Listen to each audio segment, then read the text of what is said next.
Suppose there is a situation जहाँ पर आप रेस्टोरेंट में हैं अपनी फैमिली और फ्रेंड्स के साथ। मान लीजिए फैमिली के साथ है, ठीक है, आप डिनर पर गए हैं, लेकिन एक ऐसी सिचुएशन आ गई है कि वहाँ पे आपको इंग्लिश में कम्युनिकेट करना है। तो अब आप कैसे करेंगे? तो आप किसी प्रॉब्लम को सॉल्व करने के लिए let's elevate your English one lesson at a time. Welcome back to my channel elevate with Harshita Pandey. और कैसे हैं आप सब? आई होप आप सब बहुत अच्छे होंगे और अपने इंग्लिश लर्निंग की जर्नी को इन्जॉय कर रहे होंगे। एंड आई होप कि मेरी जितनी भी वीडियोज़ हैं अब तक वो आपके लिए बहुत यूज़फुल होंगी और आने वाली वीडियोज़ भी यूज़फुल रहेंगी।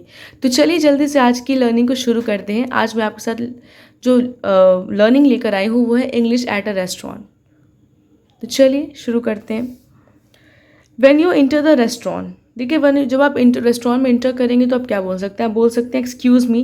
देखिए जो सेंटेंसेस हैं इन सिचुएशंस पे, जब आप जो सेंटेंसेस बोलेंगे उन सेंटेंसेस को मैंने पहले ही लिख लिया है। इसलिए लिख लिया है ताकि वीडियो जो वो बहुत लॉन्ग ना हो और आप कम समय में ज़्यादा सीख पाएँ। When you enter the restaurant, आप कह सकते हैं excuse me, do you have a table for two, या फिर आप कह सकते हैं इज़ दिस टेबल अवेलेबल, या फिर आप कह सकते हैं can we have a table for 6 please. Excuse me, do you have a table for two. अगर आप 2 लोग जा रहे हैं, मान लीजिए आप अपने फ्रेंड के साथ जा रहे हैं, आप अपनी मदर के साथ जा रहे हैं, फादर के साथ जा रहे हैं, सिस्टर के साथ जा रहे हैं, तो आप ऐसे पूछ सकते हैं एक्सक्यूज़ मी डू यू। अगर 2 लोग हैं तो आप पूछ सकते हैं excuse me do you have a table for 2। अगर 4 लोग हैं, मम्मी पापा भाई बहन, तो आप कह सकते हैं excuse me do you have a table for 4। Okay. Is this table available. देखिए इज़ दिस टेबल अवेलेबल हम तब कहेंगे, जैसे होता है कभी कभी कि जब मोस्टली होता होगा कि जब हम रेस्टोरेंट में जाते हैं तो मोस्टली जितने भी टेबल्स होते हैं वहाँ पर वो सारे बुक रहते हैं।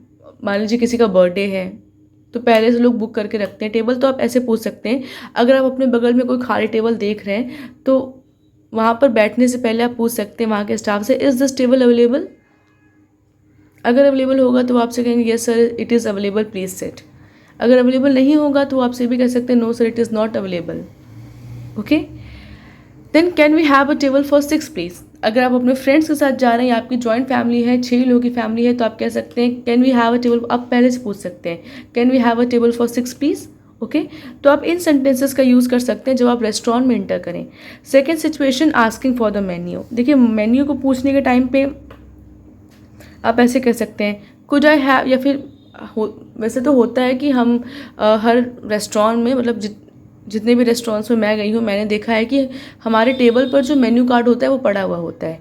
लेकिन अगर नहीं है तो आप ऐसे मांग सकते हैं could I have the menu please, या फिर आप कह सकते हैं could I see the menu please. और मेरे साथ तो ये बहुत बार होता है कि मैं जब भी रेस्टोरेंट या कैफ़े जाती हूँ तो मैं मेन्यू देखकर इतना कन्फ्यूज़ हो जाती हूँ कि मतलब मुझे लगता है कि मैं क्या ऑर्डर करूँ। मतलब मेरे दिमाग में एक तरफ चलता है कि क्या मैं कोल्ड कॉफ़ी ऑर्डर करूँ अगर मैं कैफ़े गई हूँ तो, या मैं हॉट कॉफ़ी ऑर्डर करूँ। ठीक है। जब मैं रेस्टोरेंट जाती हूँ तो मेरे दिमाग में चलता है क्या मैं चाइनीज़ ऑर्डर करूँ या फिर मैं कोई like south Indian dish order करूँ।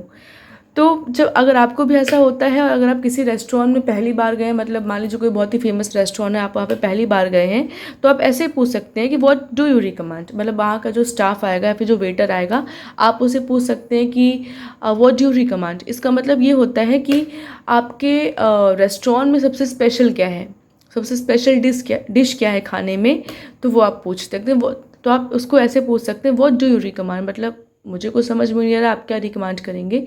तो वो मोस्टली जो वेटर्स होते हैं वो आपको वो डिश या वो भी लाइक हाँ डिश में वो आपको वो बताते हैं जो वहाँ का सबसे फेमस होता है। ठीक है। तो आप उसको कुछ अलग ट्राई करने के लिए फॉर ट्राइंग समथिंग डिफरेंट और समथिंग यूनिक, आप जो वो रिकमेंड करें आप उसको भी ऑर्डर कर सकते हैं। ठीक है। और अगर आपको खुद से ऑर्डर करना है तो आप कह सकते हैं could I have the menu please, या फिर could I have see the menu please. Okay. Third situation is ordering your food. जब आप अपना फूड ऑर्डर करें तो आप ऐसे कह सकते हैं I had like to have a pizza please. Okay. या फिर आप कह सकते हैं I had like to have a vegetarian thali please, या फिर आप कह सकते हैं I will have the pasta please. Okay. मतलब मैं पास्ता लेना चाहूँगा, I will have the pasta please.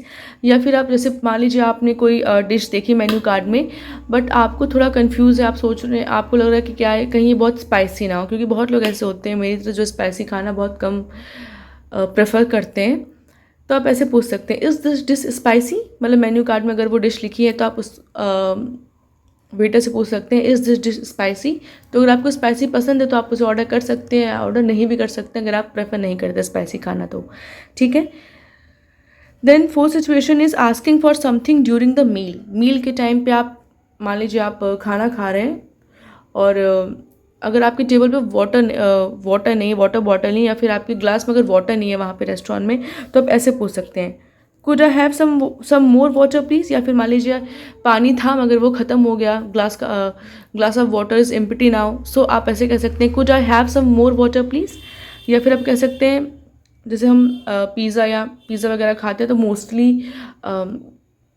कुछ भी पिज़्ज़ा बर्गर कुछ भी अगर हम ऐसा खा रहे हैं तो हम सॉस, अगर आपको सॉस ज़्यादा पसंद है तो आप ऐसे कह सकते हैं could we get some extra sauce please, okay. और और जैसे मान लीजिए अगर आपके टेबल पर टिश्यू पेपर ना रखा हो, या उसे बहुत जगह नैपकिन भी कहते हैं, तो अगर आप नहीं रखा है तो आप ऐसे भी कह सकते हैं could I have a tissue please, okay.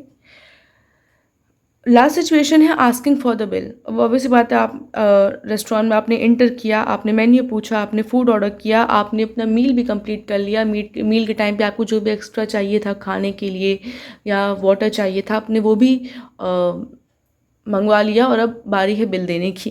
तो आस्किंग फॉर द बिल, ठीक है। बिल के टाइम पे आप क्या बिल के टाइम पे ऐसे पूछ सकते हैं could we have the bill please, okay, could we have the bill please. या फिर आप कह सकते हैं कैन आई पे बाय UPI।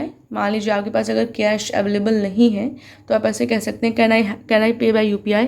या फिर आप ऐसे भी कह सकते हैं do you accept card please, do you accept card payments, आप ऐसे पूछ सकते हैं do you accept card payments, okay.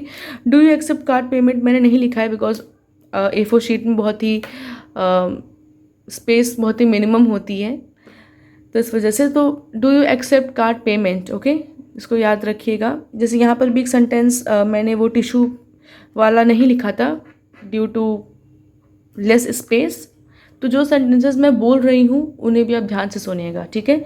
तो आप कह सकते हैं could we have the bill please, या फिर आप कह सकते हैं कैन आई पे बाय UPI, या फिर आप कह सकते हैं कि do you accept card payment, okay, do you accept card payment. तो मतलब रेस्टोरेंट में इंटर करने से लेकर मेन्यू देखने से लेकर खाना खाने तक, मील एंजॉय करने तक और बिल देने तक मैंने आपको पूरी एक शॉर्ट स्टोरी बता दी है। So I hope this video is useful for you, and if you find it useful then please like and subscribe elevate with Harshita Pandey. Keep growing, keep learning, English practice daily करते रहिए। See you in the next video. Thank you for watching, take care of your self.